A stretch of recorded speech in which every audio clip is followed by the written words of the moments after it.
അച്ഛൻ്റെ ദൈവവിളി അത് എപ്രകാരമായിരുന്നു? ഒരു വൈദികനാകാനാണ് അച്ഛൻ്റെ നിയോഗമെന്ന് അച്ഛൻ തിരിച്ചറിഞ്ഞത് എപ്പോഴാണ്? ഒരു സുപ്രധാന നിമിഷത്തിൽ മാലാഖ പ്രത്യക്ഷപ്പെട്ടിട്ട് അല്ലെങ്കിൽ ഏതെങ്കിലും ഈശോ തന്നെ വന്നിട്ട് വരുവിന് എന്നെ അനുഗമിക്കാം എന്ന് പറഞ്ഞതല്ല. ഉറപ്പായിട്ടും ഞാൻ വിശ്വസിക്കുന്നു ദൈവം തമ്പുരാൻ എന്നെ സമയമെടുത്ത് പരുവപ്പെടുത്തിയതാണ്. 30ാമത്തെ വയസ്സിൽ സെമിനാരി കയറണമെങ്കിൽ 30ാമത്തെ വയസ്സിൽ അപ്പോൾ തീർച്ചയായിട്ടും അതിനു മുൻപ് ജോലി ചെയ്തുകൊണ്ട് നടന്ന ഒരു സമയം, അതിനു മുൻപ് ജീസസ് യൂത്തായിട്ട് നടന്ന ഒരു സമയം, അതിനു മുൻപ് ചങ്ങനാശ്ശേരിയിൽ കുരിശുമൂട്ടിലൊക്കെ നല്ല ഒരു യൂത്തായിട്ട് നടന്ന ഒരു സമയം, നല്ല ടൈറ്റ് ടീഷർട്ടും ടൈറ്റ് ജീൻസും ഒക്കെ ഫാഷനായിരുന്ന സമയത്ത് വുഡ്ലാൻഡ് ഷൂ ഒക്കെ ഇട്ടുകൊണ്ട് കുളത്തുവയൽ ധ്യാനകേന്ദ്രത്തിൽ ധ്യാനം കൂടാൻ പോയ ഒരു രാജേഷ് എന്നൊരു കൊച്ചനുണ്ട്. അപ്പം ആ കൊച്ചനോട് അന്ന് മോൺസിഞ്ഞോർ സി ജെ വർക്കിയച്ചൻ ശാലോമിൻ്റെ സ്പിരിച്വൽ ഫാദറായിരുന്ന മോൺസിഞ്ഞോർ സി ജെ വർക്കിയച്ചൻ, നീ ഇനിയും സെമിനാരി പോയില്ലേ എന്ന് ചോദിച്ച ചോദ്യം, അതാണോ ടേണിംഗ് പോയിന്റ് ചോദിച്ചാൽ ഞാൻ പറയും അതല്ല. അതിനുമിടയിൽ വേറെയും കാര്യങ്ങളുണ്ട്.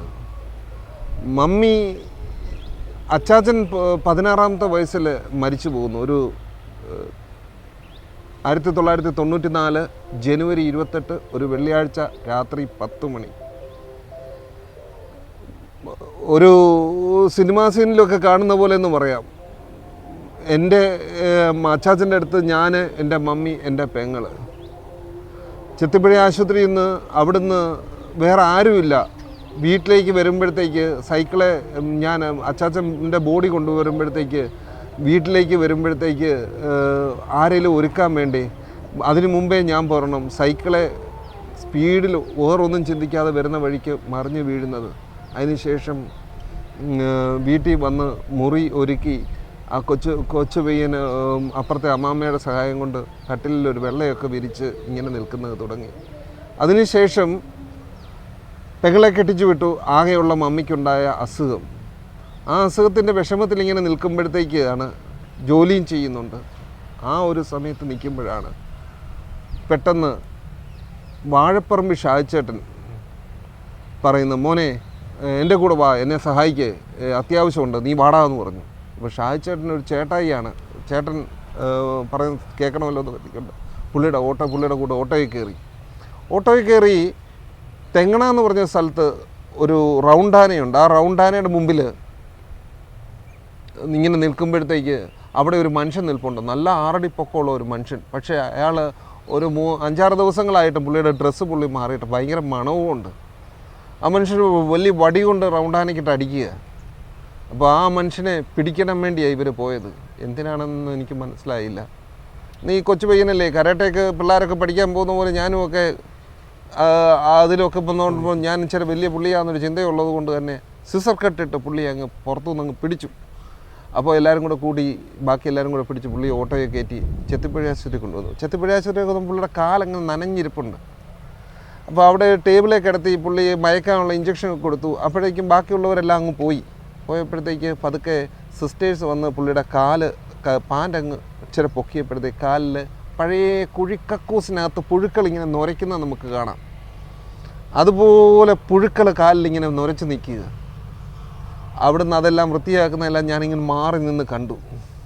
അതിനുശേഷം ഡോക്ടർ നോബിളാണെന്ന് എനിക്ക് തോന്നുന്നു. അന്ന് ആ ഡോക്ടർ വന്നിട്ട് ചോദിച്ചു, അപ്പനെ ഇത്ര മേലാഞ്ഞിട്ട് നിങ്ങൾ തനിയെ വിട്ടല്ലോ എന്ന് ചോദിച്ചു.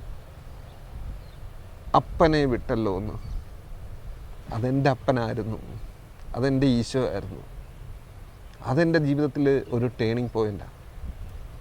പിന്നെയും ഒത്തിരിയുണ്ട്. പിന്നെയും ടേണിംഗ് പോയിൻ്റ് അതായിരുന്നു എന്ന് ചോദിച്ചാൽ എനിക്കറിയില്ല.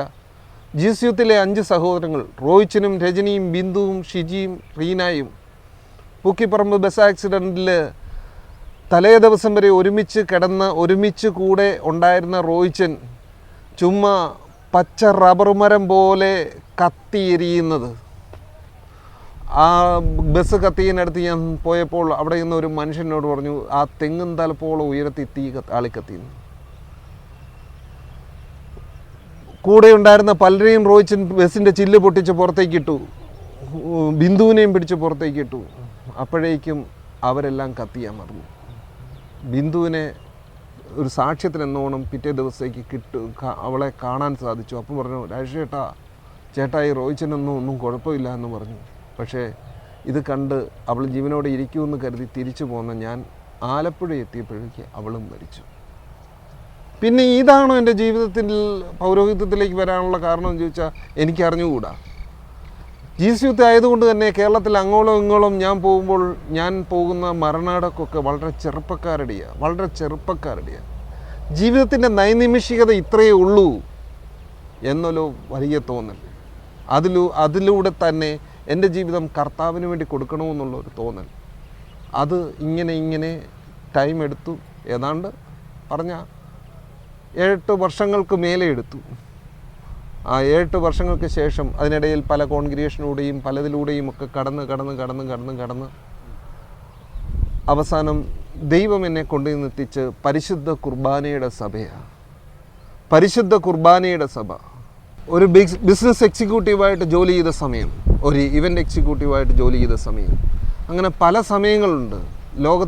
ജീവിതത്തിൻ്റെ വിവിധ തുറകളിൽ പോയ സമയങ്ങളിൽ ആളുകളുമായിട്ടൊക്കെ കണ്ടുപെട്ടതിൻ്റെ കച്ചവടത്തിൻ്റെ കപടത, അങ്ങനെ എല്ലാ മേഖലയിലൂടെയും ദൈവം എന്നെ കടത്തിക്കൊണ്ട് പോവുകയായിരുന്നു. എല്ലാം ഒന്നും പറയാൻ പറ്റില്ല, കുറച്ചൊക്കെ ജീവിതത്തിലൂടെ കടന്നു പോകുമ്പോഴൊക്കെ ദൈവം എന്നെ തിരുത്തിയെടുക്കുകയായിരുന്നു, മാറ്റിയെടുക്കുകയായിരുന്നു, കർത്താവിന് വേണ്ടി ഒരുക്കുകയായിരുന്നു. ഇന്നും ആ ഒരുക്കൽ നടക്കുന്നു. ഇന്നും അച്ഛനായിട്ടും ദൈവം എന്നെ ഒരുക്കിക്കൊണ്ടിരിക്കുക, ഫോർമേറ്റ് ചെയ്യപ്പെട്ടുകൊണ്ടിരിക്കുക. ഞാൻ പൂർണ്ണമായിട്ടും മാറുന്ന സമയം എൻ്റെ മരണം വരെ ആയിരിക്കും എന്ന് ഞാൻ വിചാരിക്കുന്നു. അച്ഛൻ എങ്ങനെയാണ് അച്ഛാ MCBS സഭയിലേക്ക് എത്തിപ്പെട്ടത്? അത് 30ാമത്തെ വയസ്സിൽ. ഞാൻ പറഞ്ഞില്ലേ, ഞാനൊരു 25 വയസ്സ് വരെ അന്വേഷണത്തിലേക്കായിരുന്നു, എവിടേക്കാണ് ദൈവം എന്നെ വിളിക്കുന്നതെന്ന്.